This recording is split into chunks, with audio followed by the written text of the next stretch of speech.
Bienvenue dans Ça déraille, le podcast sur le sport où au départ il y a un peloton et à la fin c'est un Slovène qui gagne. Après Roglic, après Pogačar, c'est au tour de Matej Mohoric de remporter un monument. On va parler de ce Milan-San Remo dans la première partie. Le monument italien, on a pu voir le retour à la compétition d'un certain Mathieu Van Der Poel, le néerlandais qui est monté sur le podium. Ça nous rassure et on va avoir le droit à un joli duel sur les classiques flandriennes avec Van Aert. Ce sera le débat de notre deuxième partie. Et aujourd'hui, avec nous, tout le monde, Jérémy Sakian, Rémi Dos Santos, Gilou et le retour d'Anthony Collat, tous très très loin puisque je suis tout seul devant la caméra. Bonjour tout le monde. Hello. Bonjour. Salut Johan, bonjour à tous. Voilà, c'est déjà un super bordel. Les bonjours, et ça me fait plaisir. Pas le temps pour les présentations perso parce que déjà rien que celle d'Anthony Collat, ça a duré une demi-heure. Et donc on va filer directement. Vous êtes d'accord ? On va filer au départ. L'hôpital où la victoire, Matej Mohoric a pris de sacrés risques pour remporter Milan-San Remo, mais encore une fois, cela s'est joué dans la descente du Poggio. Vous êtes ennuyé comme moi sur la course ? Alors moi je me suis pas ennuyé, Johan. Je me suis pas ennuyé parce que j'ai Milan-San Remo, on le connaît, il est fidèle à sa réputation, il se passe pas grand chose pendant 250 km, mais au fur et à mesure que tu te rapproches de San Remo, il y a le palpitant qui monte dans les tours, et les 10-15 derniers kilomètres, c'était phénoménal, moi je me suis régalé. Phénoménal, il y a du monde qui est d'accord avec ça, parce que moi j'ai pas trouvé ça phénoménal finalement. Moi je suis d'accord. Je te coupe en fou, Anthony. Non, je suis d'accord parce que d'habitude, déjà, il se passe rien dans la Cipressa. Et tout se passe dans le Poggio. On la monte juste vite pour être bien placé. Mais là, il s'est quand même passé des trucs dans la Cipressa. Ça fait combien de temps qu'ils étaient aussi peu au pied du Poggio pour jouer la gagne ? Là, c'est vrai qu'ils étaient un petit peloton, on va dire une trentaine, je vais dire. On a fait beaucoup de dégâts de la part du Emirates pour essayer de fatiguer un maximum, notamment les sprinters, pour avoir ensuite des attaques. Ce qu'on a eu dans le Poggio, mais ces attaques, elles n'ont pas été hyper tranchantes. Je ne sais pas ce que tu en penses, Rémi, mais moi, je me suis même ennuyé dans le Poggio. Moi, je me suis ennuyé de toute façon jusqu'à Mohoric. Je vais pas vous mentir, jusqu'à ce qu'il y ait l'attaque finale. On avait vu des attaques bien plus tranchantes ces dernières années, j'ai trouvé. Donc je suis assez d'accord avec toi. Après, Jérémy a raison, quand tu arrives dans le final, tu as toujours la tension, le stress qui monte de toute façon. Mais c'était un peu décevant comme édition, je suis d'accord. Décevant aussi pour Anthony Collat, parce qu'il y avait pas beaucoup de chemin de terre. Moi, d'une et puis deux. Moi, je me suis pas spécialement ennuyé parce que j'avais juste mis un petit réveil juste pour le Poggio. Donc moi, j'ai pris à l'entrée du Poggio. Effectivement, j'ai vu qu'ils étaient un peu moins nombreux que d'habitude, mais bon, que les cadors étaient là. Pas une montée du Poggio folle. Ça a essayé. Pogačar a essayé, mais il était l'un des seuls après Sorensen sur le haut. Mais et puis après, la descente de Mohoric. Je pense qu'on va revenir dessus, mais grand malade, j'ai envie de dire. Oui, le fameux Sorensen, quand même. Ouais, c'est vrai que Craig Andersen qui a attaqué, on avait l'impression que c'était presque le plus fort dans le Poggio, en tout cas dans le haut du Poggio. Avant de revenir sur cette descente phénoménale de Matej Mohoric qui lui a permis de remporter ce Milan-San Remo, on a vu de nombreuses attaques de Pogačar dans le Poggio. Il n'a jamais réussi à faire la différence. Alors c'est quoi l'explication, Jérémy ? Est-ce que c'est parce que ces attaques n'étaient pas assez tranchantes ? Est-ce qu'il était un petit peu moins bien ? Est-ce que c'est difficile de faire la différence maintenant dans un Poggio qui n'est pas assez difficile ? Je me suis posé la question, moi, quand j'ai regardé. Oui, le Poggio, c'est pas assez difficile, c'est surtout pas assez long, et il n'y a pas suffisamment de difficultés tout le long du parcours avant la Cipressa pour émousser les pure punchers et sortir à la pédale un Van Aert ou un Van Der Poel sur une montée aussi courte, aussi sèche. C'est mission quasi impossible, même quand on s'appelle Pogačar. Mais on peut pas lui reprocher de pas avoir essayé. Il a fait rouler grand train dans la Cipressa. Derrière, il a attaqué au moins 4 fois dans le Poggio. Donc, il a fait ce qu'il devait faire. Il était encore là dans le sprint pour faire 5. Donc, chapeau à lui.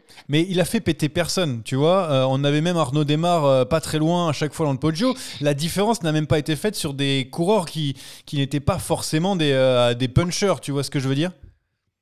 Oui, et ça n'a pas été fait tout simplement parce que c'est revenu à chaque fois que Van Aert était là, que Van Der Poel était là, donc Pogačar a jamais eu l'occasion d'insister.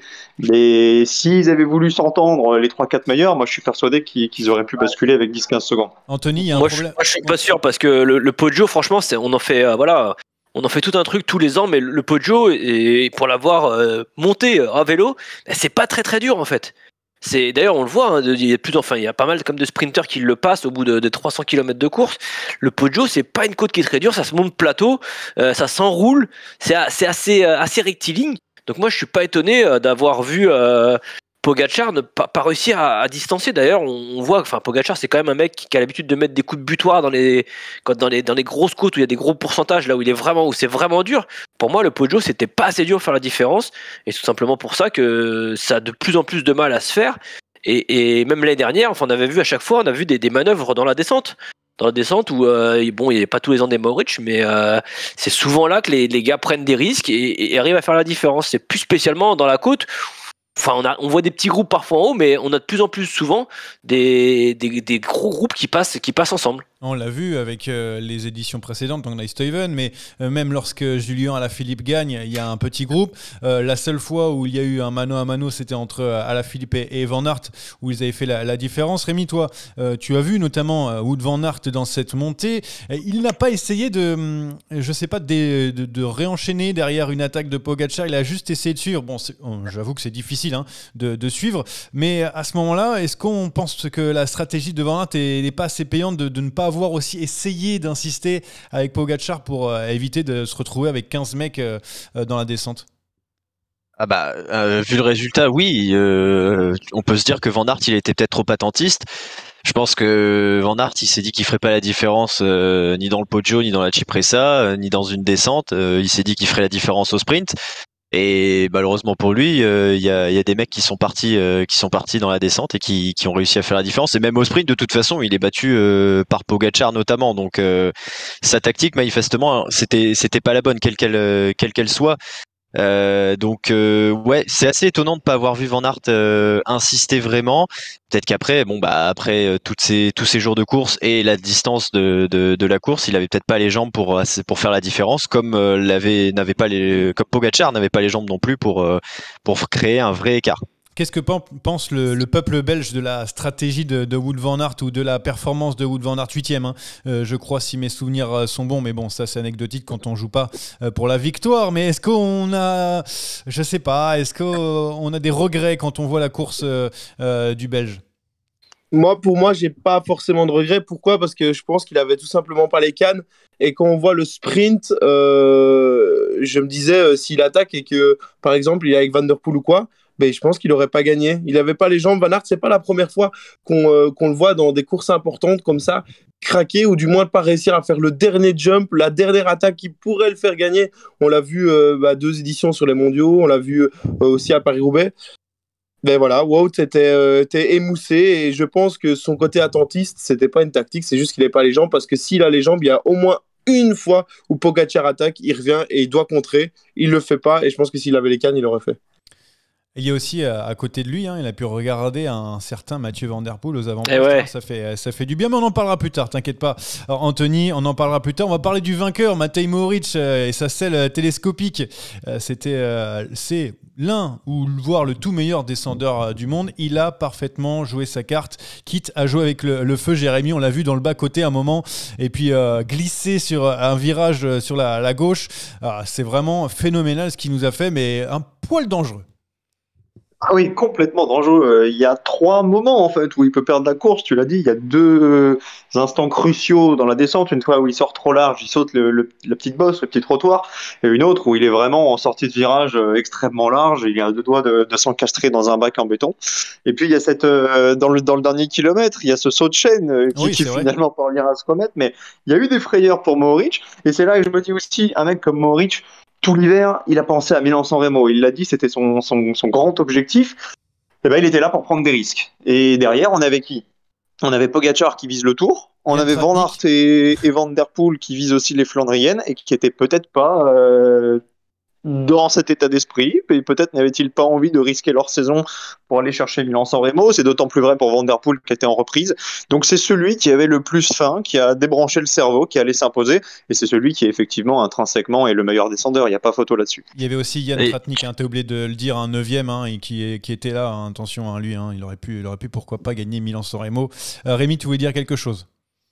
Sur la descente de Mohoric, il y a aussi la moto qui était très dangereuse parce qu'il y a la moto qui est devant lui, qui rattrape à chaque virage. Il lui gueule dessus 2-3 fois d'ailleurs parce que elle le gênait. Ça aussi, ça aurait pu être très dangereux. Il a vraiment pris tous les risques et ça a payé après. C'est sûr que c'était, comme tu l'as dit, c'était la victoire ou l'hôpital. Ça a payé. Propre. Dangereux, mais ça lui a servi sur les relances quand même. Ça lui a bien servi, c'est vrai, avec le vent. Oui, mais on a toujours ce problème avec cette moto qui est parfois trop près. Bon, là, c'est parce qu'il descendait tellement vite que la moto pouvait pas aller plus vite. Il pouvait même la dépasser. Mais il a été malin sur ce coup-là, Matej Mohoric. Il y en a un qui a été...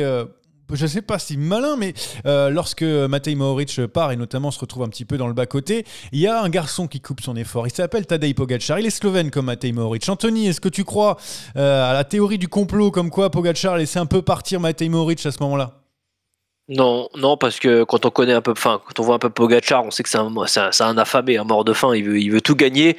Donc je pense pas qu'il y ait de complot.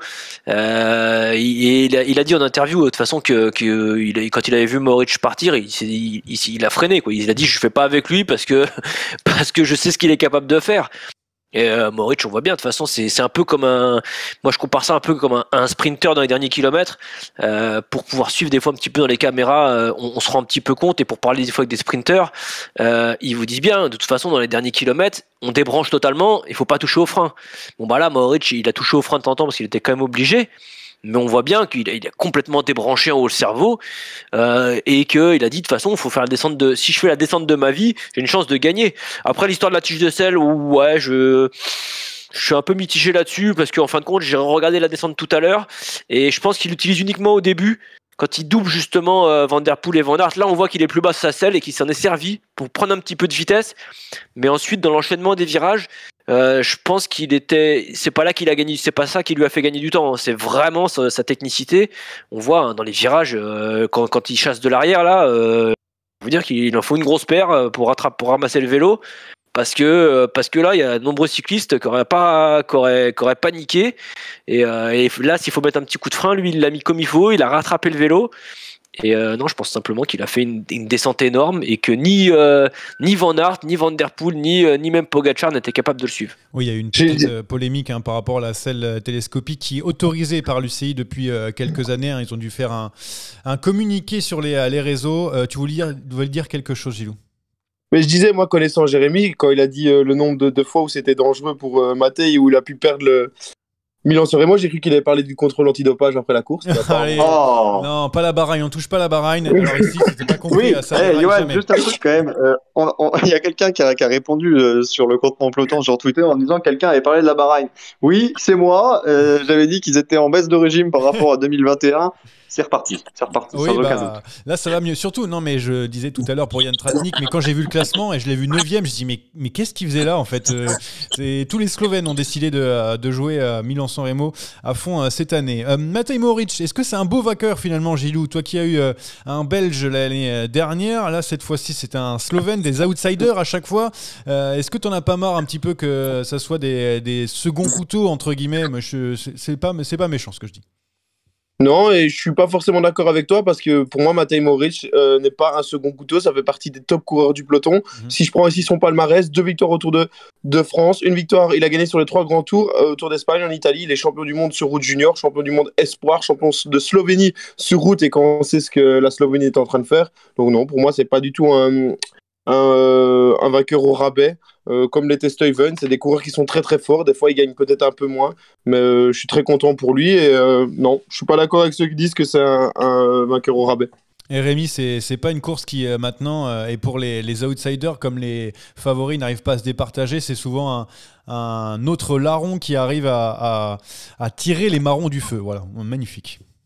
Magnifique expression pour me lancer, c'est extraordinaire. Ouais. Oui, c'est vrai que là, ça fait 2 ans de suite qu'on a un outsider, voire un mec pas vraiment attendu qui gagne. Et c'est vrai que sur Milan-San Remo, les favoris on se marque quand même régulièrement. On en a parlé, Pogačar, Van Aert et Van Der Poel ont sauté dans sa roue et après les différences n'ont pas été faites, peut-être à la pédale aussi, mais c'est vrai qu'il n'y a pas eu d'entente entre les favoris et ça a déjà été le cas l'année dernière. Donc Je pense que de toute façon, des 5 monuments, c'est celui qui se prête plus à la surprise de fait de sa longueur et de son scénario et de son parcours.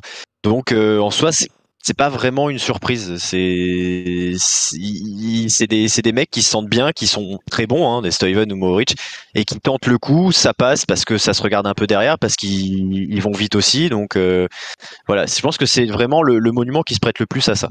Une victoire d'outsider, de descendeur surtout pour Milan-San Remo, mais la fin pour les sprinters, hein, on a vu notamment la Quick Step amener Jakobsen qui a vite craqué, c'est normal, le rythme était infernal. Fantomatique la Quick Step encore. Hein. Comment ? Fantomatique la Quick Step encore. C'est la meilleure place, Sénéchal qui finit où ? Qui finit 14e, c'est dramatique pour l'Armada de Lefebvre. Ouais, après, il n'y avait pas Julien Lafilippe. Ils ont une petite excuse quand même sur ce côté-là, mais c'est vrai que sur ce Milan-San Remo, ils ont voulu jouer un petit peu la carte Fabio Jakobsen, mais ce n'a pas été les seuls. Hein. On a vu des sprinters présents. Bon, il n'y avait pas Caleb Ewan, c'est vrai que ça aurait pu changer un petit peu, mais voilà, Arnaud Démare n'a pas réussi, ça s'est pas joué à grand-chose à accrocher le bon wagon. Finalement, avec tous ces punchers qui ont envie de gagner, plus ces descendeurs qui vont à fond, c'est terminé, Jérémy, pour les sprinters Milan-San Remo. Bah bye bye. Je crois que c'est la nouvelle tendance, effectivement. Alors terminé pour les purs sprinters. Ouais, je fais quand même une distinction entre les Ewan, les Matthews, les Van Der Poel, qui pour moi sont des sprinters punchers, mais c'est vrai que les Jakobsen, les Cavendish, les Christophe, vraiment les gros gabarits, comme on a pu voir par le passé. D'ailleurs, Christophe l'a déjà gagné. Pour ces coureurs-là, ça va devenir de plus en plus compliqué parce que les punchers ont compris qu'ils pouvaient faire des différences. Alors c'est vrai, Anthony le disait tout à l'heure, le Poggio est peut-être pas suffisamment difficile, n'empêche que les gros gabarits vont avoir de plus en plus de mal à passer. Et Jakobsen, il était même pas prévu au départ. Hein. C'est parce qu'Alaphilippe a dû déclarer forfait qu'ils l'ont dépêché à la sauvette. Mais au début, on n'avait vraiment pas envie de l'emmener. Mais est-ce que cette explication est là parce que finalement on a vu que c'était possible pour les punchers de pouvoir remporter cette course et c'est pour ça que du coup on durcit assez rapidement la course del Cipressa et du coup ça fait que les sprinters alors pourquoi on les amène ? On les amène parce qu'on sait jamais. On se dit que ça peut se regarder, qu'un Philipsen il peut passer. Tu sais pas. Bon, là, il se trouve que le rythme était supersonique dans la Cipressa et qu'au pied du Poggio, il était plus là. Mais des Philipsen, des Démare, des One, ça peut passer. Jakobsen, objectivement, moi j'en doutais. Et puis même, j'écoutais la course sur Eurosport. Aucun des consultants n'imaginait Jakobsen passer. Oui, évidemment. Donc on l'a amené au cas où, parce qu'il faut avoir une cartouche au sprint, mais on avait quand même bien conscience que ça serait compliqué. Ouais, mais il y a aussi, moi je voulais revenir là-dessus. C'est fini les sprinters, mais est-ce que les équipes ont déjà été aussi fortes qu'elles le sont maintenant? Et quand on voit ce qui est capable d'emmener et les coéquipiers qui sont là, et c'est qu'il y a du Formolo qui va rouler. Formolo, il a fait un boulot incroyable, ouais. Du Polanc, du Laporte.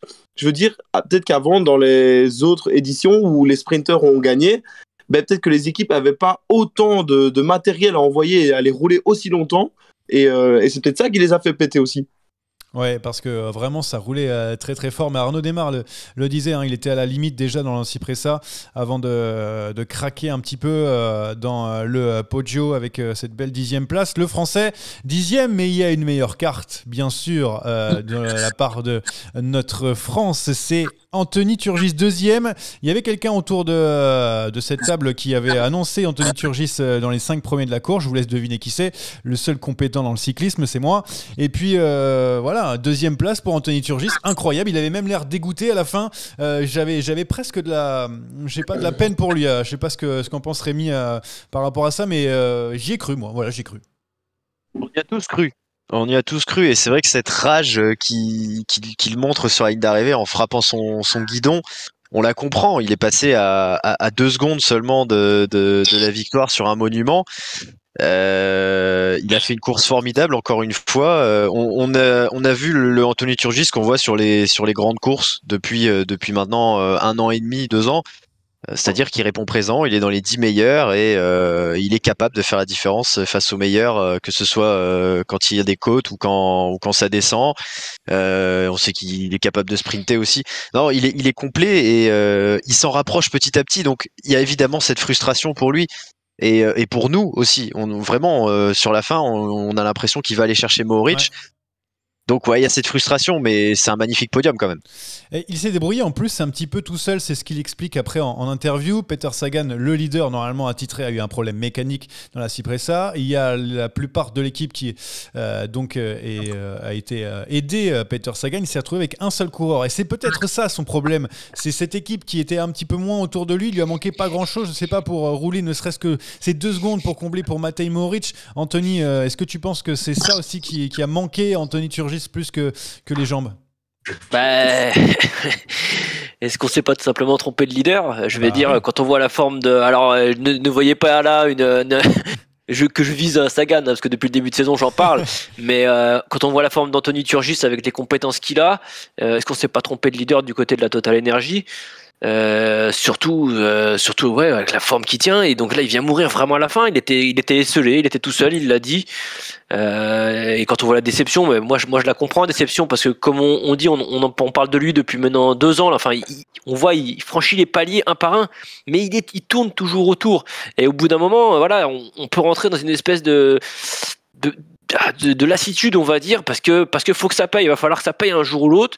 On lui souhaite, bien évidemment, on lui souhaite de tout cœur. Vraiment, il mérite d'en claquer une belle. Là, on le voit mourir vraiment à la fin, à une poignée de secondes de Mohoric. Alors, on voit pas trop comment il est sorti, parce que les caméras étaient fixées sur Mohoric.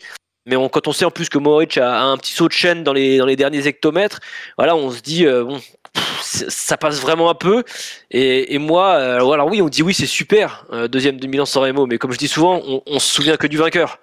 Donc voilà, ça fait une belle ligne sur le palmarès, c'est sûr, mais je pense que Anthony, il méritait de la gagner, et la déception, moi je la comprends, parce que ouais, il mérite d'en gagner une belle, et j'étais pas autant déçu que lui, mais j'étais vraiment très déçu quand je le vois mourir comme ça à 20 mètres de Mohoric. Ouais, on faudra s'en Les gars, je sais pas où vous avez vu que les coéquipiers sont arrêtés pour Sagan, hein, parce que moi, quand Sagan change de vélo, je vois encore Danielos, je vois encore Bonifacio aux côtés de Turgis. Après, Sagan, il essaye de revenir dans la Cipressa, mais il a vite compris qu'il pouvait pas rentrer.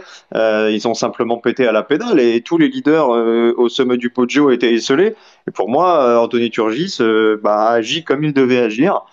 En cas d'arrivée au sprint, il savait qu'il était battu, parce qu'il y avait Van Aert, mais il y avait aussi Van Der Poel, et il y avait aussi Pedersen. Donc il a attaqué au bon moment. Malheureusement, il n'y avait plus assez de chemin pour aller reprendre Mohoric, mais je pense sincèrement qu'il n'y a pas énormément de regrets. Alors oui, c'est frustrant, parce qu'il avait certainement les jambes avec 500 mètres de plus, sauf que la ligne, elle était là, et ça reste une très bonne performance en vue des Flandriennes, et aussi en vue de la bagarre pour les points qui anime le début de saison, parce que là il a fait quasiment le plein pour Total. Je vous laisse admirer maintenant. Moi j'ai une petite question pour vous français par rapport à ça.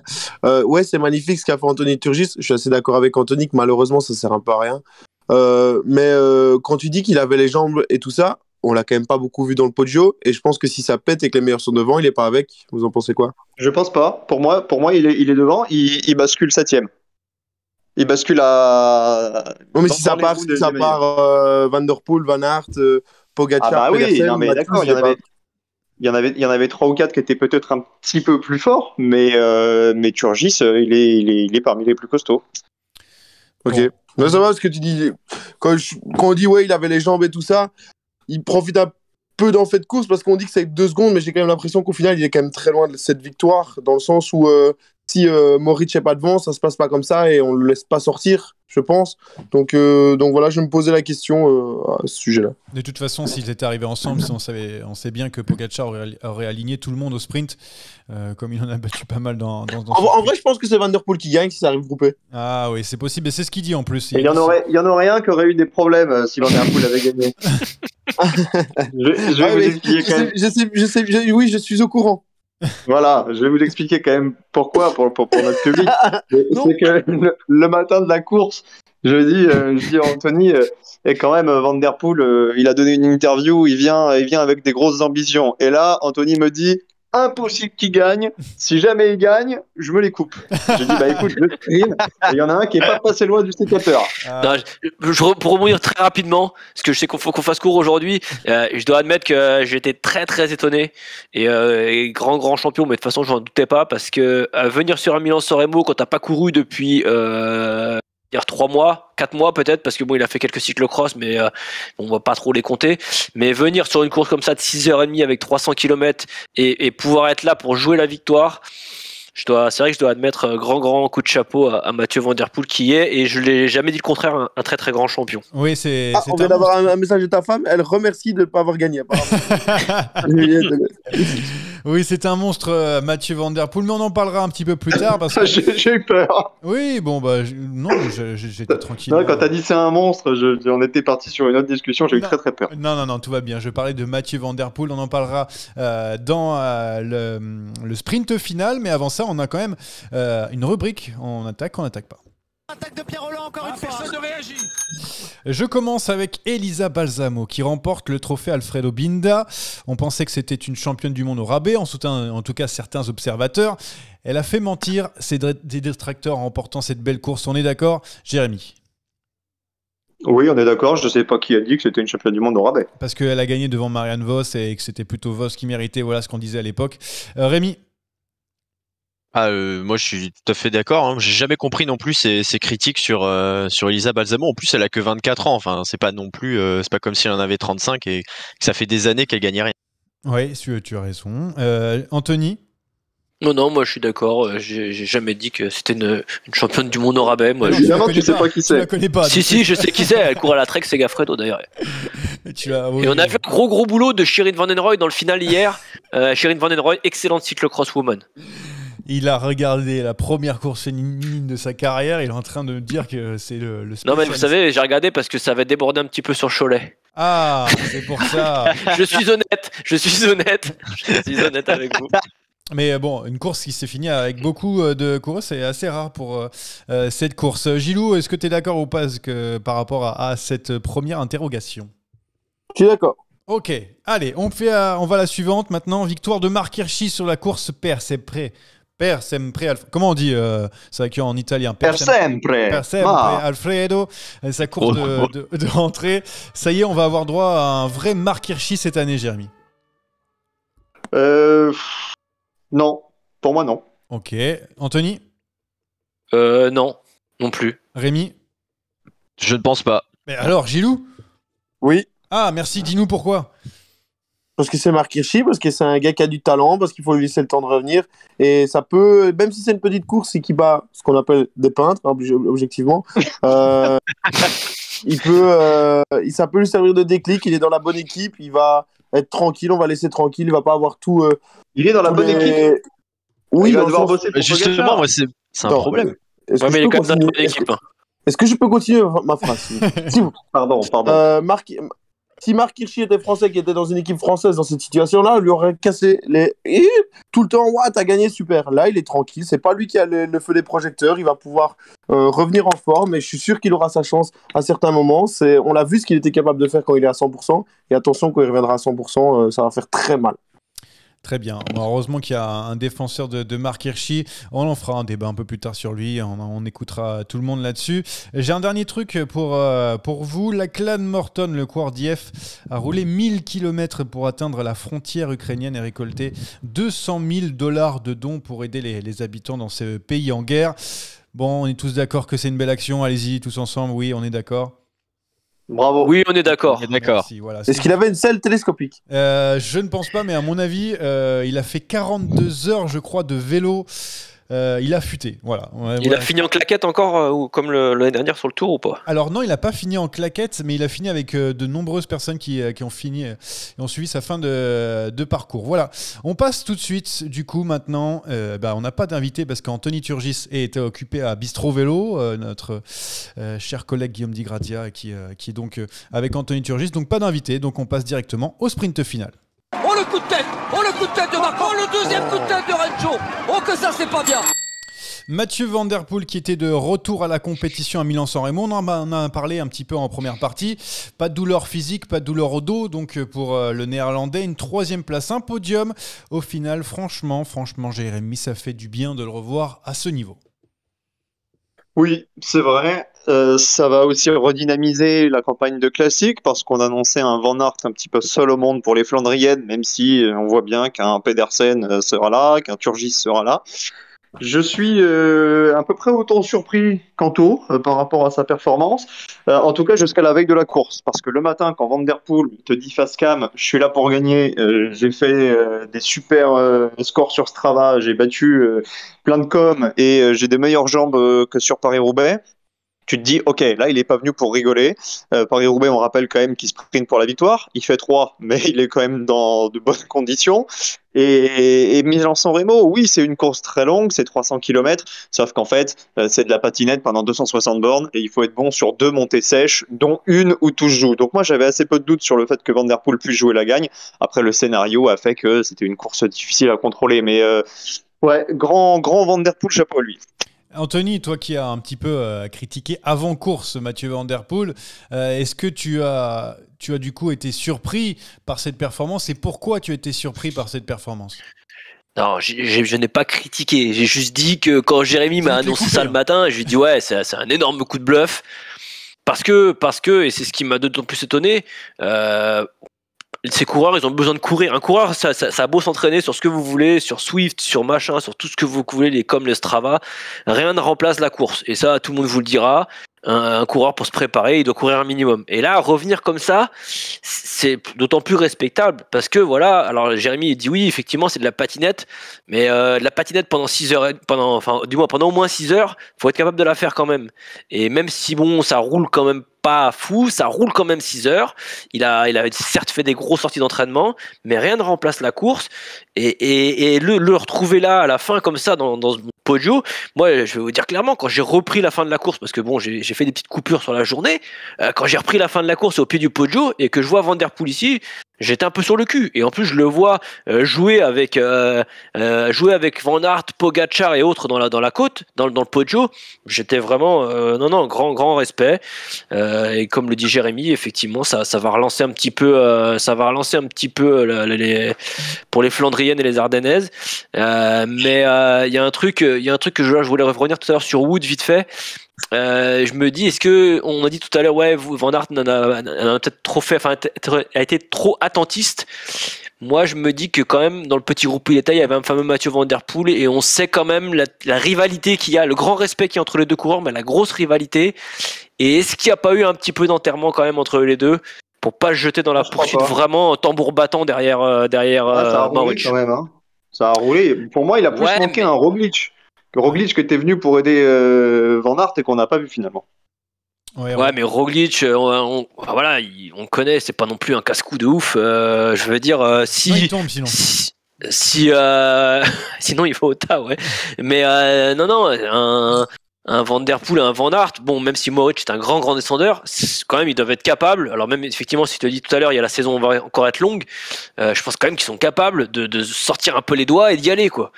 Et moi je pense qu'il, mine de rien, il y a eu cette petite guerre des nerfs entre les deux là qu'il y a quand même assez souvent. Bon, avec le retour de Mathieu Van Der Poel pour ton Wout Van Aert national, Gilou, c'est pas forcément une bonne nouvelle, mais c'est une bonne nouvelle pour tous les observateurs, tous les suiveurs du cyclisme, on est d'accord ? Moi, pour moi, c'est une super nouvelle. Hein. Je suis super content que Mathieu Van Der Poel soit là.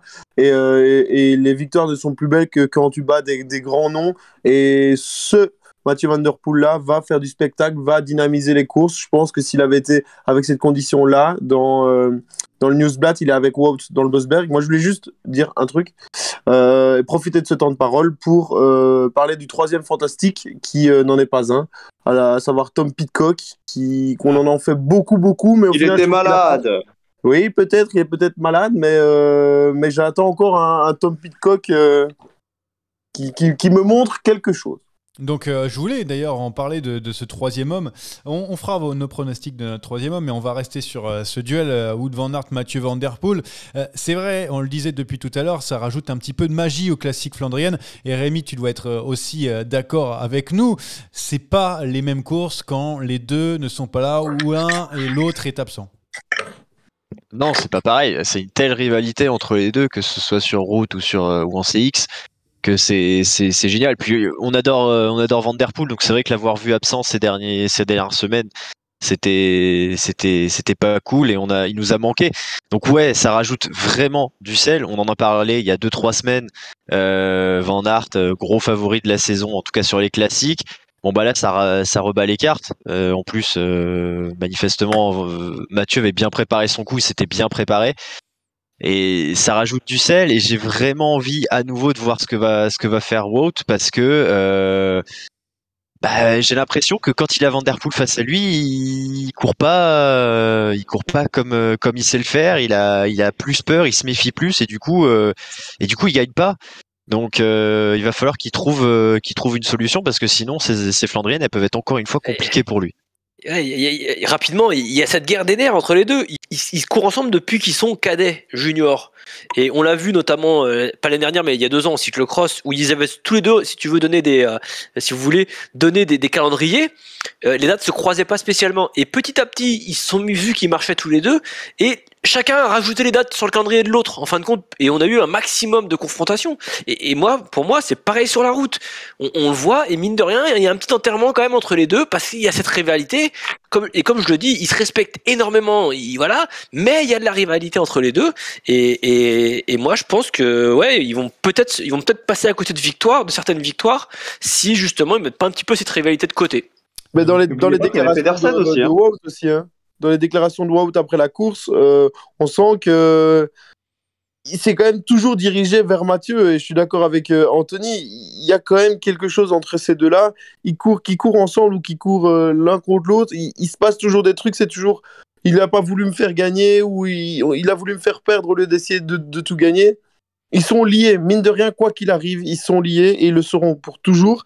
Et je pense aussi que c'est pas une mauvaise chose pour l'un et pour l'autre qu'ils soient là, parce que Mathieu Van Der Poel avec d'autres personnes dans un groupe, ça ne roule pas parce que c'est Mathieu. Wout avec d'autres personnes dans un groupe, ça ne roule pas parce que c'est Wout. Mais les deux, quand ils sont ensemble, ça roule et ça collabore, et après, c'est au plus fort qui gagne. Oui, Wout van Aert ou Mathieu Van Der Poel qui parle parfois chinois, j'ai l'impression, comme adore cette expression mon ami Jérémy Sakian, j'en suis sûr.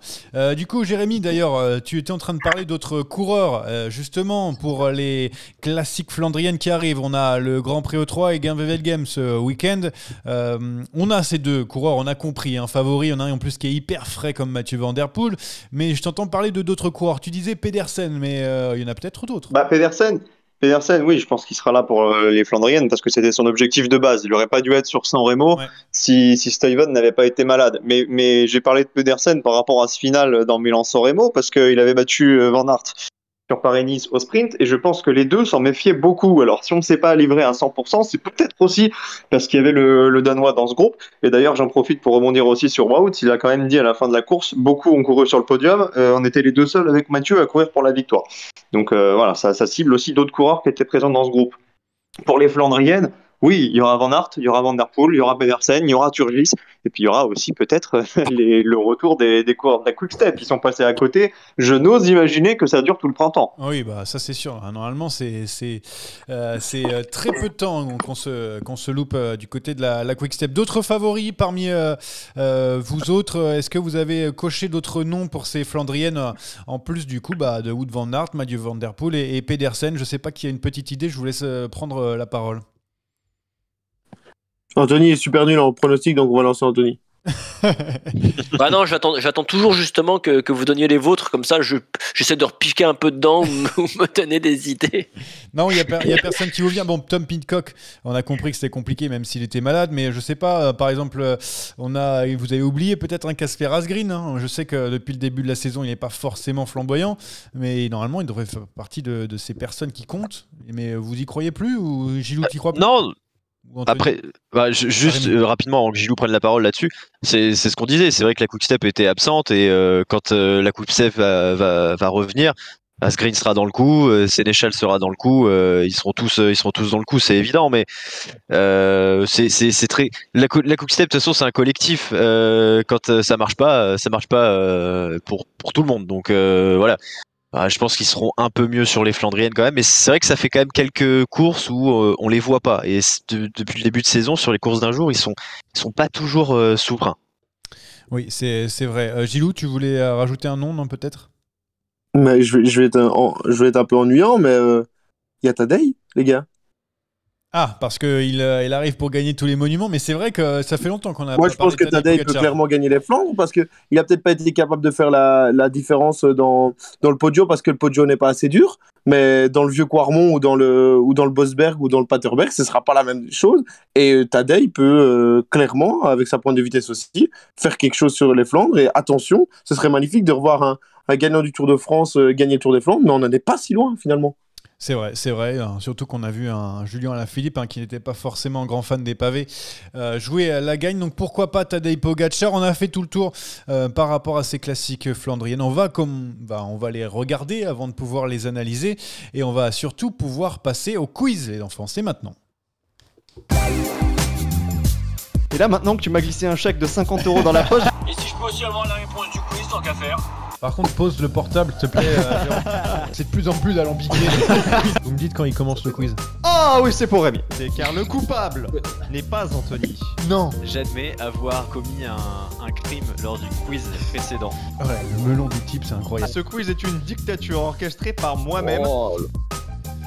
Le quiz donc aujourd'hui avec, je le rappelle, le classement, j'en suis fier, je suis en tête avec 4 points et derrière on a un trio Rémi, Anthony, Gilou avec un seul petit point. Tout le monde est là aujourd'hui, on va pouvoir batailler face à Jérémy Sakian qui est bien sûr... Il a les questions avant, c'est pas possible, il a les questions avant, c'est sûr. Le grand maître du quiz, Jérémy. Le premier quiz à 4, messieurs. Il va falloir être costaud pour aller le chercher. Je me demande si on n'attribuerait pas de points pour ce quiz. Qu'est-ce que t'en penses, Johan ? Alors, moi, je suis d'accord sur... Lui sera contre.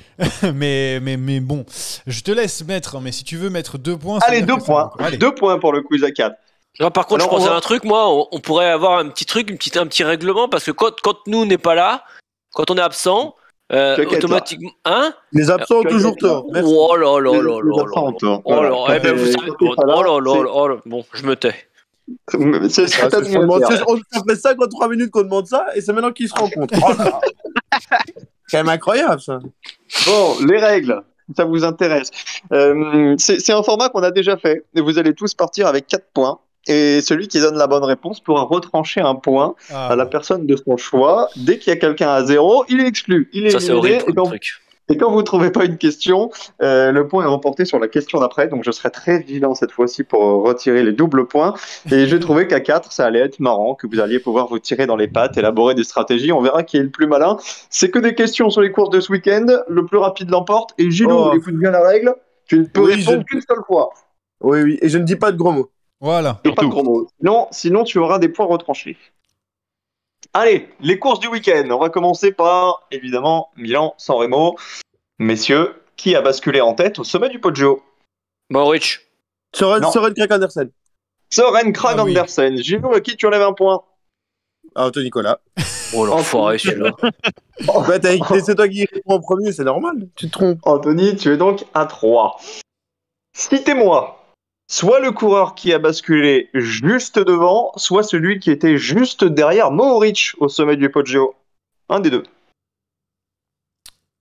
Anthony Turgis ? Non. Matthews, non. Van Aert. Van Aert, c'est le point pour Anthony. Van Aert était juste devant et derrière, c'était Pedersen. Anthony, à qui enlèves-tu le point ? Bah, Gilou. Merci, oui, c'est sûr. Moi, je voulais Yoann et Rémi, vous êtes tranquilles finalement. Ils vont tirer dans pour l'instant, ça va, ouais. J'avais une strat de fou, je voulais enlever à celui qui n'allait pas marquer de points, comme ça, il m'enlevait pas. Et ben, il faut que tu donnes des bonnes réponses pour les prochaines. Il répond que Van Aert la plupart du temps, Anthony. Donc, Sur les autres courses, ça va pas marcher du coup. La réponse D. On reste sur Milan-San Remo. Dans quelle ascension Tom Pidcock a-t-il été lâché ? Cipressa. La Cipressa, c'est faux. Ouais, je sais pas comment il s'appelle ça avant, c'est le Bordone, Bardaille, je sais pas, ça commence par un B. C'est pas ça. Moi je l'ai loin. Je vais répondre. Personne de là ? Qui Capoberta? L'Oneglia. Le Capo Huerta. Écoutez, c'est du n'importe quoi. La réponse, c'est le Capoberta. Ah voilà. C'est ce que j'ai dit. Ouais, mais tu l'as dit en deuxième. Ouais, tu l'as dit en deuxième. Neguelia et puis Gilou avait encore spoilé la réponse. Attention Gilou. Donc il y aura 2 points sur la prochaine. répondu, donc c'était bon. Non, je sais pas, Rémi, t'avais répondu? Non, Rémi n'avait pas Non. répondu. Ah, pardon. Voilà, donc Gilou, attention, carton jaune pour Gilou. Ça va. On reste sur Milan-San Remo, on va s'intéresser à Anthony Turgis qui est deuxième. Mais vous savez pourquoi il était frustré? Parce qu'il n'a plus gagné depuis septembre 2019. C'était sur quelle course? Alors, c'est peut-être Paris-Chauny. Non, je déconne. Qu'est-ce que tu dis, Johan? Non, Il a dit... Non, il a dit Paris-Chauny. Non, j'ai dit ça pour rigoler. Attention, c'est pas Paris-Chauny. Bon, t'as dit ou t'as pas dit? Je crois que c'est... Bessèges. Non, c'est Bessèges, c'est pas bon. Je me demande... attends, je crois qu'il a pas dit une connerie en fait, ce qu'on l'a en La plus. Marseillaise. Je me demande s'il a pas gagné. Non. La Marseillaise, c'est pas bon. Et je vais m'en vouloir. Si Moi, je vais dire Paris-Chauny, moi. Paris-Chauny, c'est une bonne Mais non, réponse. c'est pas possible. 2 points.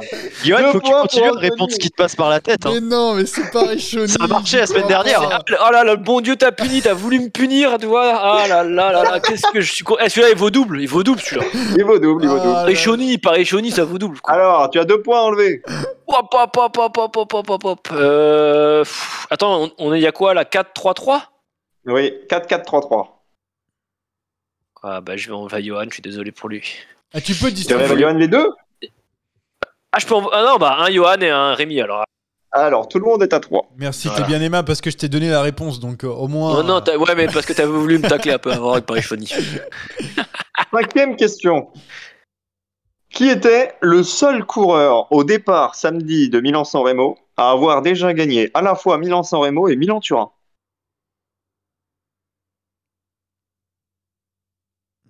Philippe Gilbert. Il a jamais Non. gagné Milan. Vraiment, qu'est-ce que je raconte? Bah oui, alors là, pardon, hein, mais c'est du grand n'importe quoi. Katowski. Kwiatkowski, pas bon. Ah, c'était pas mal ça. Ça, c'est bien joué, ça. J'y croyais à Milan.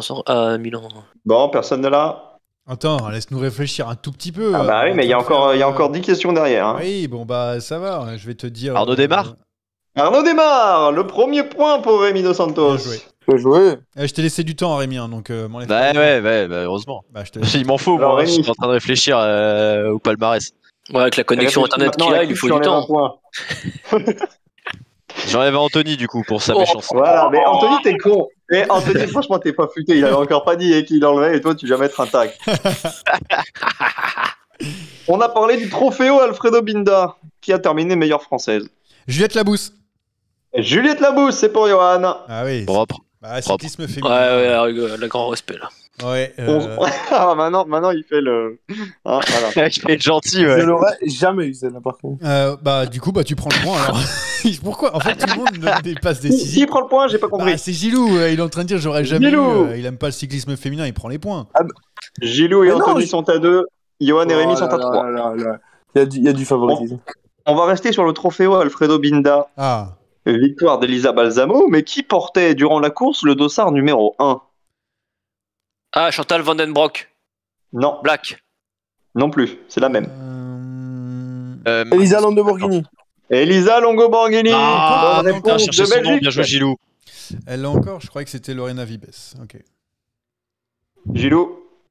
Qui vient de m'envoyer Johan. Hein. Ah, bah oui, évidemment, évidemment. Qu'est-ce que j'aime ce quiz.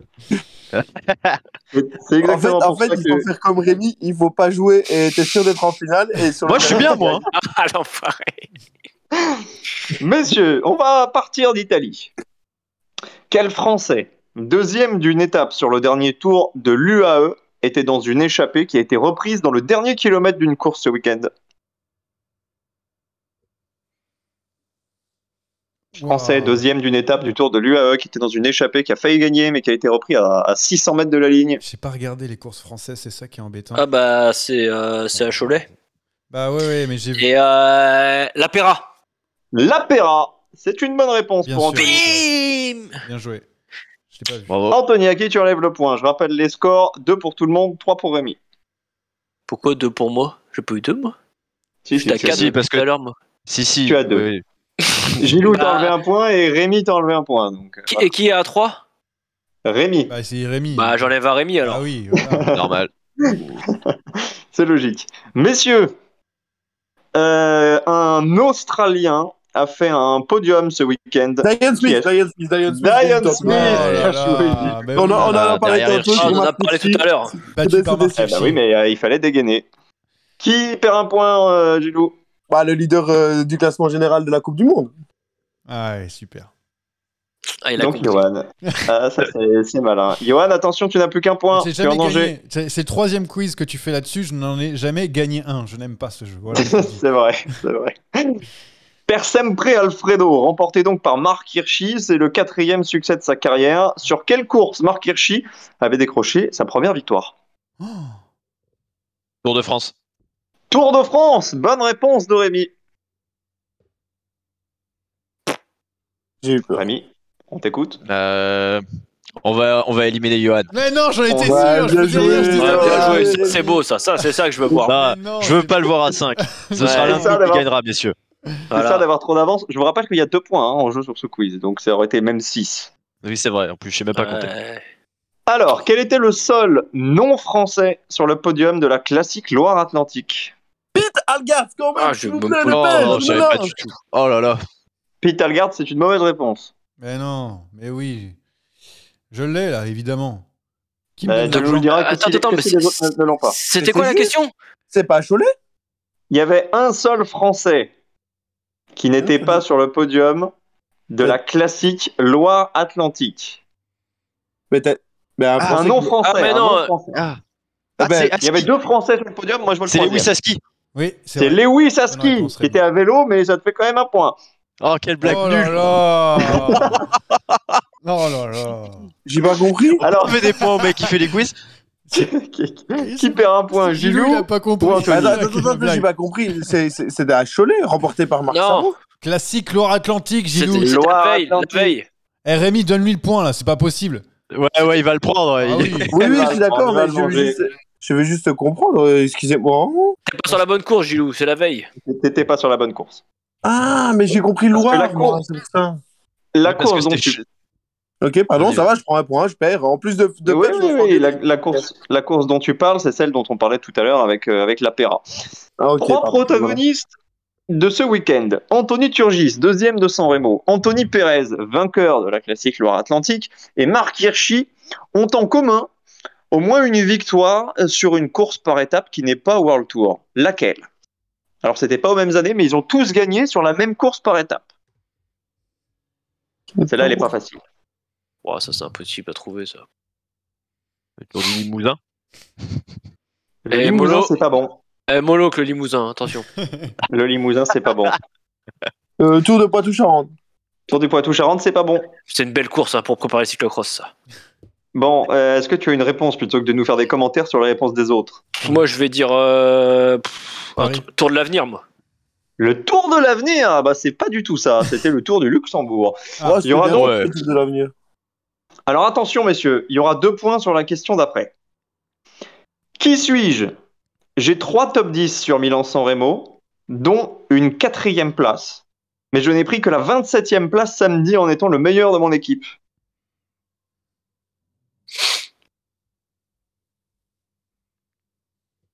Meilleur résultat sur Milan-San Remo, 4e, mais il n'a fait que 27e ce samedi. Meilleur de son équipe. Dur. Bon, ouais, c'est impossible. Nasser Boigny. Nasser Bouhani, 2 points pour Gilou. Alors là, Gilou, Ah, la connexion, Alors là, elle Gilou, marche il y bien, là. Gilou, Oh, là. les gars. il y a 2 possibilités, Gilou. Ouais. C'était pas Soit si tu- horrible que ça. Ouais, Soit tu putain. élimines, Là, il me saoule. Allez, vire-le, qui sorte. Allez. Ah voilà. c'est soit bon. tu élimines Anthony ou Rémi, soit tu remets tout le monde à 1 point. Non, mais je crois qu'il a pris sa décision. hein. Ah, mais Non, vas-y, non, à la sirène de porte tout tes le monde en coronas, point. mets Allez. tout le monde à un point. Non, Anthony, ça sort. Allez, merci. Anthony, éliminé. Elle fumier, La- celui-là. La victoire se jouera donc entre Gilou et Rémi. Messieurs, attention, cette question est importante. Parce qu'il n'y aura pas de, vous savez, hein, c'est soit l'un soit l'autre, il n'y aura pas de retrait de points. Je vais vous donner 3 coureurs. Vous allez devoir me donner celui qui s'est le mieux classé. Si la première personne qui répond se trompe, un point sera retranché automatiquement. Les 3 coureurs dont on parle, qui étaient au départ de Milan-San Remo, sont Jasper Philipsen, Fabio Jakobsen et Alexander Christophe. Qui s'est le mieux classé? Christophe. Christophe. Alexander Christophe, bonne réponse de Gilou. 1 point chacun. Tout va donc se jouer sur la dernière. Et la dernière, elle concerne les Belges. Ah. Outre Wout van Aert, 2 Belges se sont immiscés dans le top 50. Il me faut ces 2 Belges. Ils sont 34 et 35. Il me faut les deux. Il me faut les deux, sinon il y aura une question derrière, subsidiaire. Et si je me trompe, c'est le point à l'autre? Non, pas sur celle-là. C'était sur celle où il y avait 3 propositions. Van Avermaet et Van Gils. Van Gils, j'en suis sûr. C'est la victoire pour Gilou. Van Avermaet et Van Gils, 34 et 35e. J'étais sûr de Van Gils, mais pas de Van Avermaet. Victoire de Gilou aujourd'hui, ça fait 2 points. En même temps, il m'a un peu donné la... En fait, je t'explique comment je l'ai, parce que j'ai fait un concours, on pouvait gagner 20 €, il fallait donner les 3 premiers Belges, du coup j'ai été vérifié. Les 2 premiers Belges, du coup j'ai été vérifié, et du coup je l'ai. Bravo Gilou. Bravo. Tout simplement. Bravo Gilou. Ouais, bravo, ouais. On sent la détresse dans la voix d'Anthony. Ouais, bon. Allez. Je reviens dans le game, je suis content. Ça, c'est le karma pour Rémi et Anthony de m'avoir enlevé trop de points. C'est donc Gilou qui va prendre la deuxième place du classement du quiz avec 2 points. Et Rémi et Anthony restent à 1, sachant qu'Anthony, toujours, victoire sur tapis vert, on le rappelle, Jérémy. Pas de vraie victoire, pas de vraie victoire sur le papier. Ouais, mais est-ce qu'il ne s'auto-sabote pas? Enfin, je veux dire, arrête d'engueuler les autres. Enfin, tu vois les non, mais moi, je suis quelqu'un de vrai. Moi, je dis tout de suite, moi. Les preuves à Koh-Lanta, on doit casser les flèches. Il fait pas 1 heure. Anthony à Koh-Lanta, même avec 2 colis d'immunité, il sort à la première étape, il les perd. Je sais pas ce qu'il a fait. Ah, je regarde pas Koh-Lanta, c'est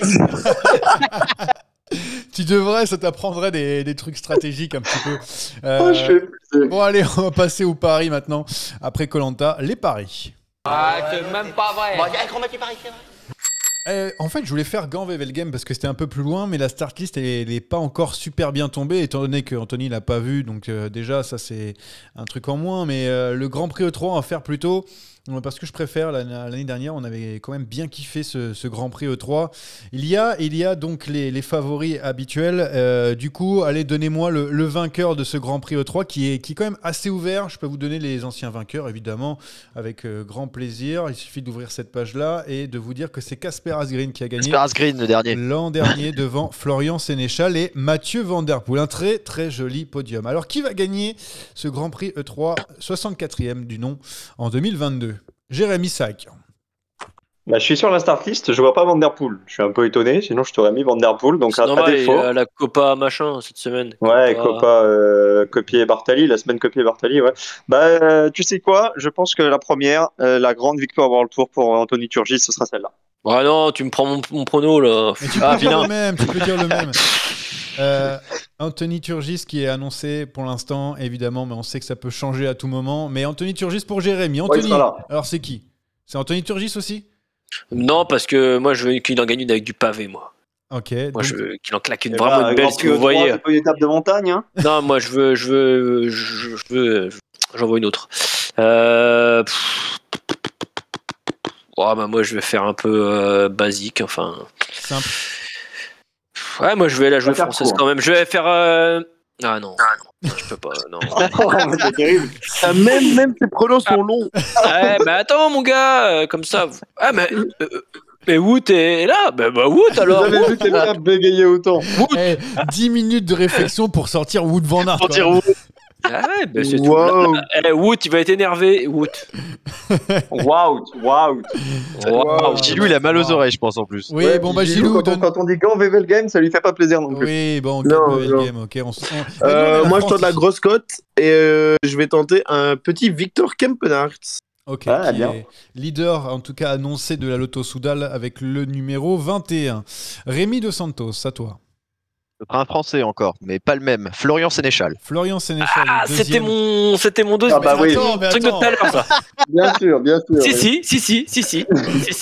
Et après, quand j'étais sur la stratégie, mes yeux ont bifurqué sur la Jumbo à côté. Et là, j'ai vu. Ah, je dis, je peux pas jouer contre Wout, moi, c'est pas possible. J'en peux plus. Je peux pas. Ok, très bien. Eh ben, ça sera donc notre ami Florian Sénéchal pour Rémi Dos Santos. Et moi, ça sera Jonathan Narvaez, qui est aussi leader de News Grenadier. Mon petit chouchou qui va sortir dans le dernier kilomètre avec sa force. Comme à Denain. Tout à fait, sa force à Denain. Il n'y aura pas Roglic cette fois-ci pour l'aider, mais voilà. Ça sera donc Jonathan Narvaez qui vaut plus de points que les vôtres. On n'a toujours pas fait ce règlement, mais je le dis tout de suite. Merci messieurs. Il y a un classement encore? Il est tenu à jour, bien Johan? sûr. Ouais, il est en bas du drive. Il y a un classement. Je suis en tête. Ouais, en tête avec d'accord. Voilà pourquoi il a vu le classement. Moi, j'ai un point aussi parce que j'avais donné Pogacar pour Tirreno, mais je remettrai à jour le truc, mais je crois que Gilou est pas bien, mais il donne aussi des belles cartes, attention, parce qu'on le sait très bien que c'est un grand parieur. Bon, merci les gars, on a été tous ensemble, on a été là, on a fait un petit peu long, mais ça va, ça passe, on se retrouve bientôt pour ces classiques flandriennes et puis d'autres événements à venir dans le cyclisme. J'ai pas entendu, il y a eu quelqu'un qui a bugué tel un robot. Quelqu'un a parlé, mais c'est pas moi. Hein. Voilà, c'est peut-être moi qui ai bugué, je suis désolé. Ah, super cette fin. Ciao les gars, ciao, à bientôt. Allez, salut. Bye bye. Ciao. Coucou les potes. Ciao.